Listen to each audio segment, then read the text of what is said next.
Olá pessoal, sejam bem-vindos à sexta videoaula do nosso curso sobre delimitação de áreas de preservação permanente utilizando geotecnologias. Sou o professor Murilo César Lucas, da Unicamp. O objetivo dessa videoaula é eu mostrar para vocês como abrir, visualizar as imagens Sentinel adquiridas na videoaula número 5. Então vamos lá pessoal, sem mais delongas, eu vou aqui abrir a pasta onde a gente fez o download dos arquivos. Então está aqui a pasta do meu projeto.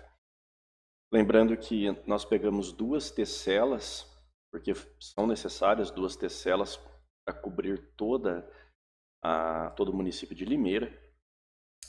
Agora eu vou abrir uma dessas pastas, né, onde vem as tecelas, por exemplo, essa daqui, ó.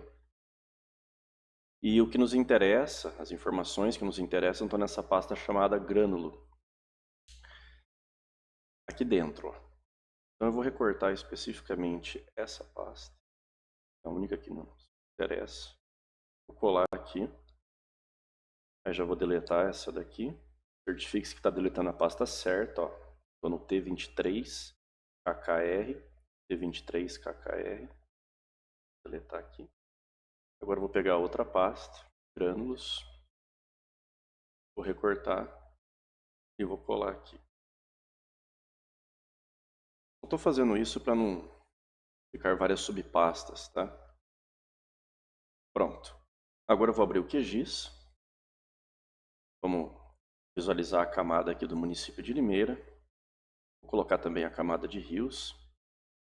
Eu já disponibilizei para vocês no Google Classroom. E agora eu vou importar essas imagens do Sentinel-2B. As imagens do Sentinel-2B, elas são imagens em formato matricial, é um raster. Então, aqui são camadas. Você pode vir adicionar camada raster aqui, ou você pode ir nessa tecla de atalho, como eu já expliquei em outras videoaulas. Então eu vou primeiro abrir essa imagem T23 KKR. Duplo clique, vamos nessa pasta IMG Data. E aqui já começa três pastas, R10, R20 e R60. O que significa isso, pessoal? Esses R's significam resolução, resolução espacial. O que é a resolução espacial de um sensor? O sensor que, no caso aqui nosso, está a bordo de um satélite. A resolução espacial, ela é basicamente o tamanho que vai... a resolução espacial define o tamanho dos nossos objetos. Então, por exemplo, aqui a gente tem resoluções espaciais de 10 metros, 20 metros e 60 metros. Ou seja, são imagens que têm resoluções diferentes. De novo, 10 metros, 20 e 60. Ou seja, a amostragem que foi feita pelo meu sensor, para alguns produtos foi de 10 em 10 metros, para outros produtos foi de 20 em 20 metros.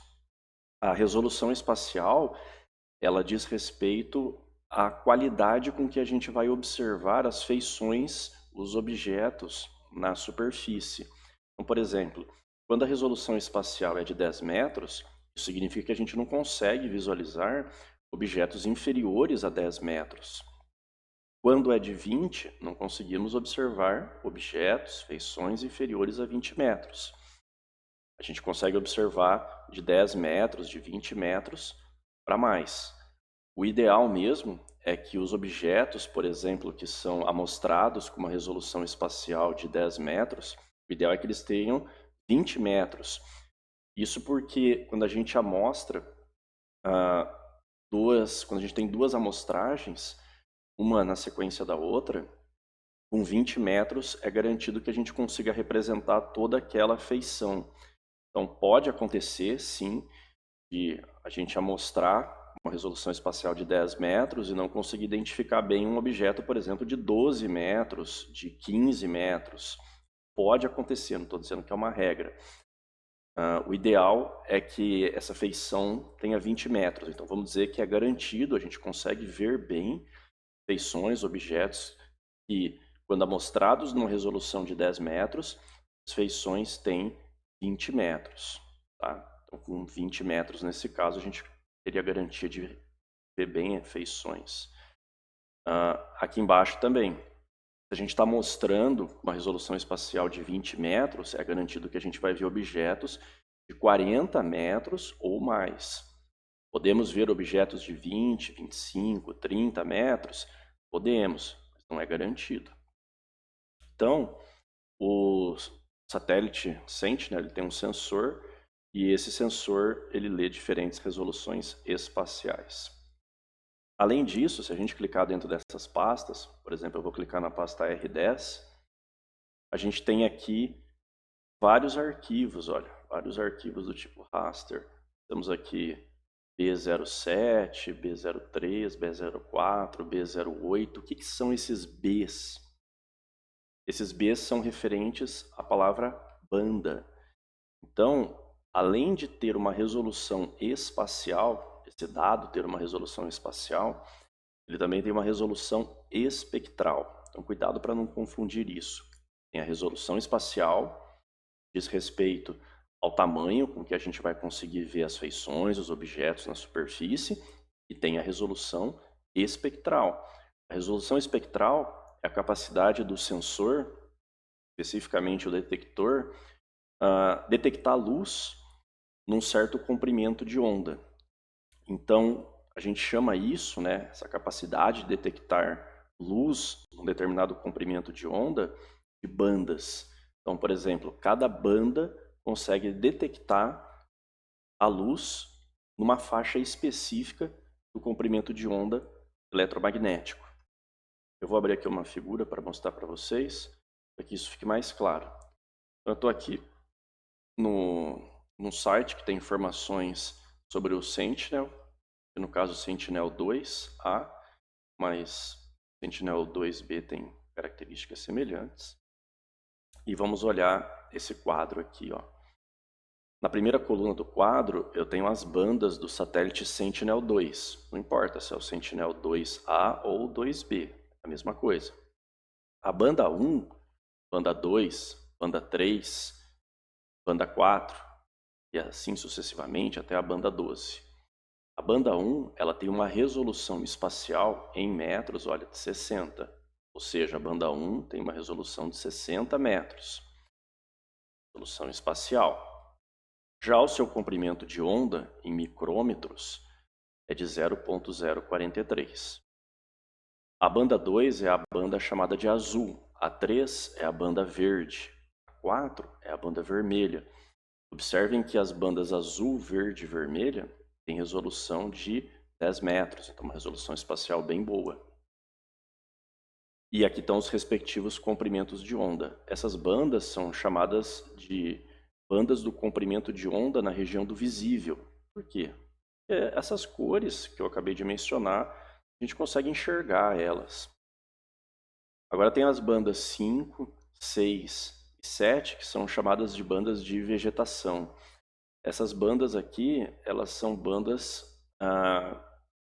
boas, adequadas para a gente detectar diferentes tipos de vegetação. E elas têm resolução de 20 metros, resolução espacial de 20 metros.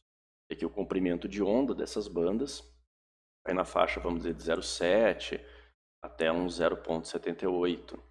Então observem que conforme a gente vai caminhando dessa banda número 1 em direção às outras bandas, o comprimento de onda ele vai aumentando. Esses comprimentos de onda vão ser importantes para a gente distinguir melhor os objetos, dependendo do objeto que a gente quer distinguir, no software SIG. A banda 8, uma banda importante para nós também, ela é o Near Infrared, é o infravermelho próximo. Tá? Uma banda também com resolução de 10 metros nesse comprimento de onda. A banda 8A é uma banda que tem resolução de 20 metros, também uma banda boa para identificar a vegetação. E aí nós temos as bandas 9, 10, assim por diante. Tá? Depois vocês podem dar uma olhada no material que eu for colocar para vocês lá no Google Classroom. Tem até algumas aplicações aqui, bem discriminadas. E Enfim, isso daqui vocês vão ver com mais calma, com mais profundidade na disciplina de sensoramento remoto. Aqui o objetivo é só mostrar uma introdução para vocês, para que não fique estranho quando eu for começar a mexer com as bandas lá no QGIS, que vai ser exatamente agora. Então vamos lá. Voltar aqui para o QGIS. Eu vou importar as seguintes bandas aqui. Vou importar a banda 2, 3, 4, 8. Então, ó, na resolução de 10 metros, essas são as bandas que me interessam. Clique em abrir, adicionar. Pode deletar tudo aqui. E agora eu vou para outra pasta, a pasta que tem resolução de 20 metros. E dentro dessa pasta, eu vou selecionar especificamente a banda 8A e a banda 11.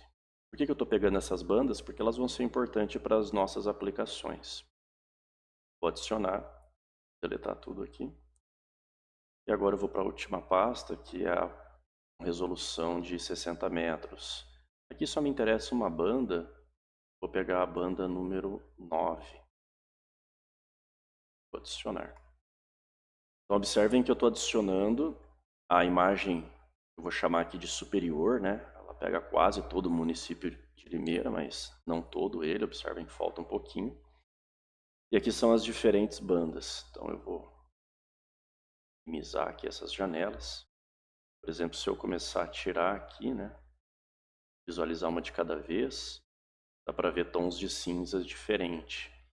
Isso porque a detecção de luz, ela é diferente, são bandas diferentes, como eu falei. E para facilitar a nossa vida, para ficar um pouco mais didático também, eu vou criar aqui um grupo, né, uma espécie de uma pastinha aqui dentro da minha janela de camadas, ó, esse ícone. Vou chamar aqui de imagem superior. Vou colocar tudo aqui dentro. Meu imagem superior. Aí. Vou jogar aqui para baixo. E agora também eu vou importar as minhas imagens inferiores. Então vejam que as imagens superiores, né, elas têm D23KKR como nome. Então vamos lá, vamos fazer isso.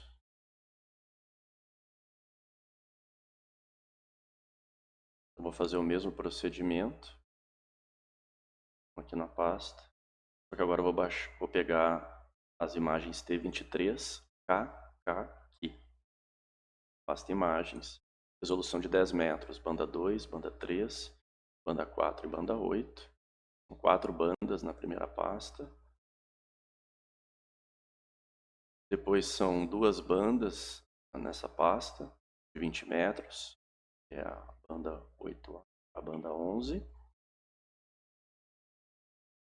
E depois, na resolução de 60 metros, só a banda número 9. Pronto.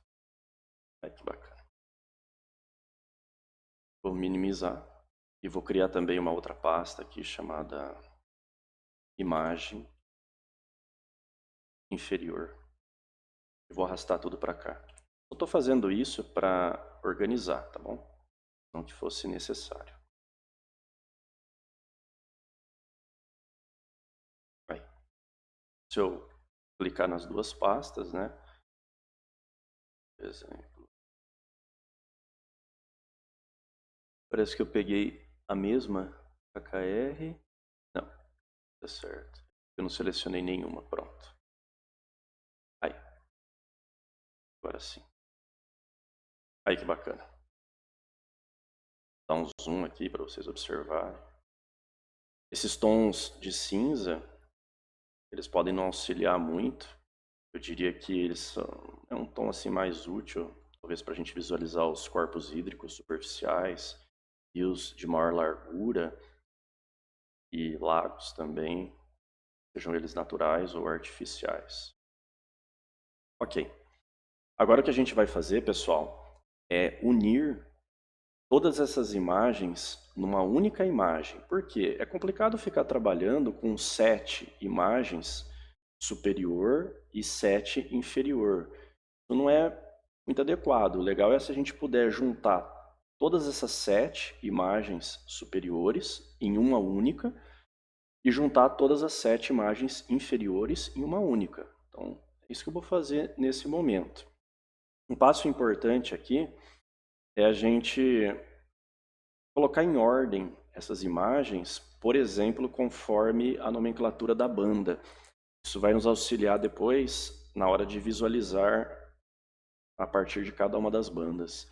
Então, eu vou fazer assim, ó, eu vou clicar e vou arrastar, vou colocar a banda 2 primeiro, depois a banda 4, a banda, perdão, banda 2, banda 3, banda 4, depois a 8, aí depois eu vou colocar a banda 8A, a 9 e a 11. Você está cursando a nossa disciplina aqui na Unicamp, eu sugiro que você siga essa mesma sequência, para que nos próximos vídeos a gente converse da mesma maneira em relação às bandas, tá? Ok, vou fazer isso também para a imagem inferior. Então, banda 2, banda 3, 4, a 8. Veja que eu estou colocando a 8, depois a 8A, a 9 e a 11. Pronto. Eu vou desselecionar essas duas, não preciso. E agora eu vou usar a seguinte opção. Opção raster virtual. Então vou criar raster virtual. Vou clicar aqui na opção raster. Se você está com o QGIS em português, deve estar escrito miscelânea aqui. E você vai selecionar a primeira opção, construir um raster virtual. Vai abrir essa janela, você clica nos 3 pontinhos e vamos fazer isso em etapas, aos poucos. Então vamos fazer uma única imagem superior e uma única imagem inferior. Então, vou começar com a parte superior. A parte superior é a T23 KKR. Essa daqui. 4, 6, 7 imagens. Aí, ó, selecionei todas. Estou fazendo a primeira parte superior. Note a sequência. Ah, aqui ó, já vi acho que eu já vi um probleminha. Não, tá certo. Tá seguindo toda a mesma sequência. Vou colocar aqui, ó, 8, 8A, 9 e 11. Então, certifique-se que está desse jeito, tá, pessoal? Ó, 2, 3, 4, 8, 8A, 9 e 11. Aí você clica na setinha para voltar. É importante deixar essa caixinha marcada, ó. Coloque cada arquivo com banda separada. Aí, ó. Considerar todas as bandas, né? Cada arquivo é uma banda diferente. Aqui eu já vou mexer na projeção. Por quê? Essas imagens, como eu disse, elas estão em WGS 84 para o fuso 23. Mas a gente tem trabalhado aqui, desde a segunda, terceira videoaula, com uma projeção TM no Datum Sirgas 2000, na zona 23S. Vou trabalhar com o EPSG 31983.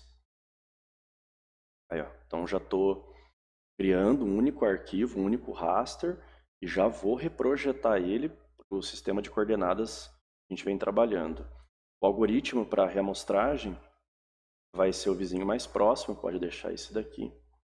Vou clicar nesses 3 pontinhos, salvar como. Eu vou dar um nome para esse arquivo, vou chamar de imagem superior.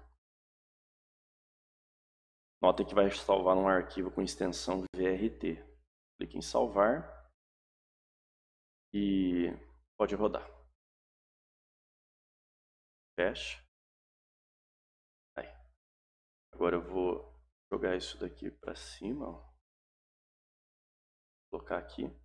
E olha que bacana, ele já criou a nossa primeira imagem. Olha só. Depois eu vou mostrar para vocês como alterar as bandas, vou explicar o que são essas cores. Primeiro eu vou fazer a mesma coisa, só que dessa vez para as imagens inferiores. Então, raster, miscelânea, criar um raster virtual.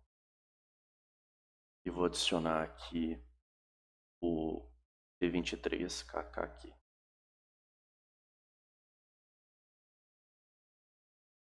Certifique-se que você está pegando 7 imagens. Certifique-se que está seguindo essa sequência. Ó. Vou mudar aqui, ó, vou arrastar. Então, 8, 8A, 9 e 11. Voltar. Vamos colocar também uma coisa, essa opção marcada. Salvar como. E agora eu vou chamar de imagem inferior. Pode dar outros nomes, tá?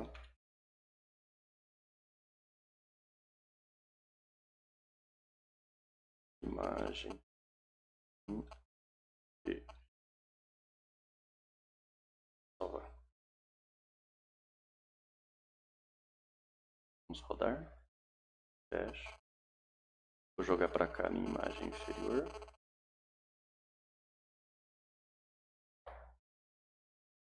Um minutinho. Agora sim. Ainda não foi. Um pouquinho. Ainda está dentro daquela pasta. Aí. Agora foi. Aí. Minha imagem inferior. Minha imagem superior. Vou dar uma pausa aqui, pessoal. Só para atender. Oi, pessoal, desculpe. Estou com o meu telefone aqui, eu precisei atender. Vamos voltar. Então, gerei a imagem inferior. E aí, imediatamente a gente observa que está com uma coloração um pouco mais acinzentada, parece que está um pouco mais clara em relação à primeira imagem. Isso está acontecendo porque aqui nesse canto a gente tem uma região de no data, ou seja, nós temos uma região que não tem dados. Então toda essa faixa preta aqui, esse recorte que parece um triângulo de pé, é uma região que não tem dados. E isso faz com que a faixa de mínimo e máximo de valores cada banda seja diferente, por exemplo, em relação a essa imagem superior. Então, não tem nenhum problema, a gente pode ajustar isso, mas o que eu me esqueci de fazer anteriormente foi reprojetar essa imagem inferior aqui para o mesmo datum e sistema de coordenadas que a gente vem utilizando. Foi bom que isso aconteceu, pode refazer, vou deletar, remover. Vou voltar lá na opção raster, miscelânea, raster virtual. Vou selecionar novamente meus 7 rasters. Jogar o 8A aqui para cima, debaixo do 8, antes do banda 9. Certifique-se que tem o 7. Colocar cada banda. Aqui, ó, que eu tinha esquecido de colocar. Vamos colocar o EPSG 31983.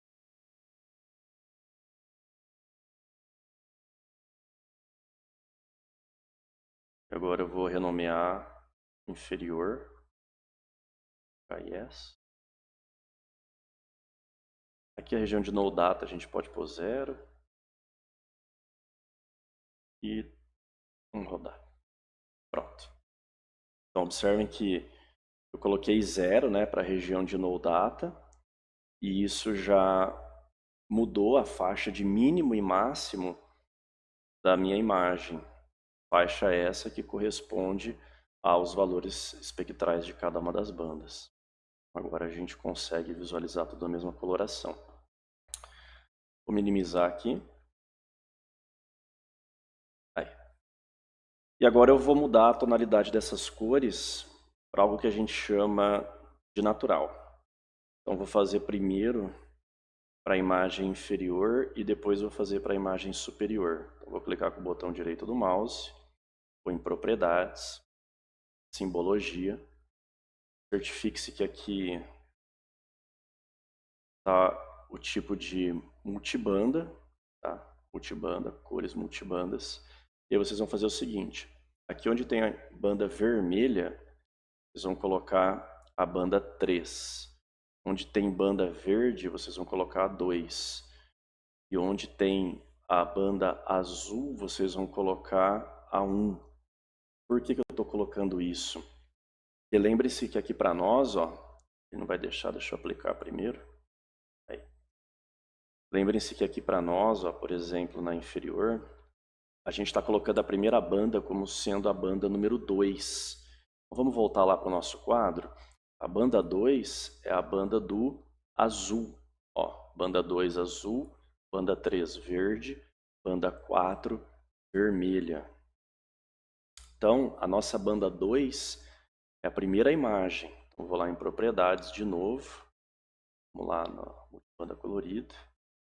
Aqui, ó. Então, a nossa banda 2... Ah, perdão. A imagem é... Aí. A nossa banda azul é a banda 2, mas você não pode marcar 2 aqui. Por quê? Porque a nossa banda 2 é a primeira banda. Olha aqui, ó. É a primeira nessa sequência que a gente ordenou, ó. Nós ordenamos 2, 3, 4 e assim por diante. Então, a minha banda azul é a banda 2, que está na posição 1. Então, aqui vai ser 1. A minha banda vermelha é a minha banda 4, que está na posição 3. Aí, ó, então, vem aqui 3. E a verde é a posição número 2, aí, ó, que corresponde à minha banda 3. Vou aplicar de novo. Já mudou um pouco a tonalidade, agora vou fazer a mesma coisa para a imagem superior. Vou arrastar aqui. Então aqui vai ficar 3, 2 e 1. Vou aplicar. Pronto. Aí que bacana. Agora a gente consegue visualizar melhor as feições do terreno. Vou colocar um zoom. Dá para ver aqui as edificações, as construções na cidade. É possível identificar algumas áreas rurais, lá com as tonalidades em verde, é possível identificar o solo exposto. Não dá para dar muito zoom, né?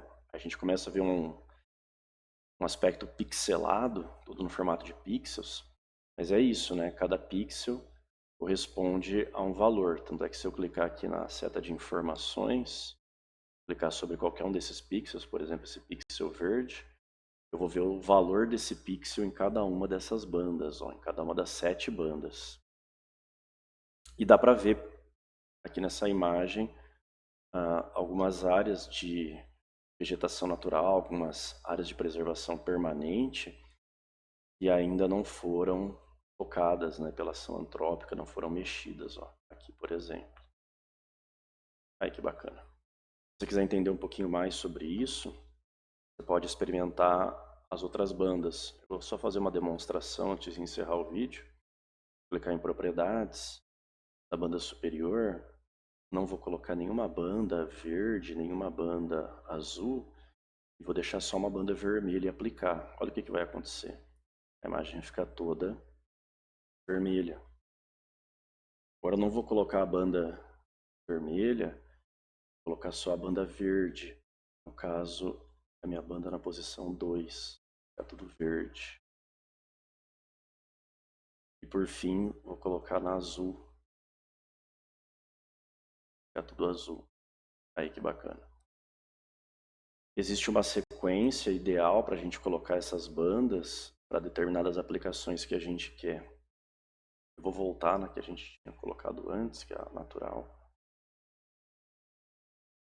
Isso. E vou salvar. Então o que a gente fez foi criar alguns rasters virtuais.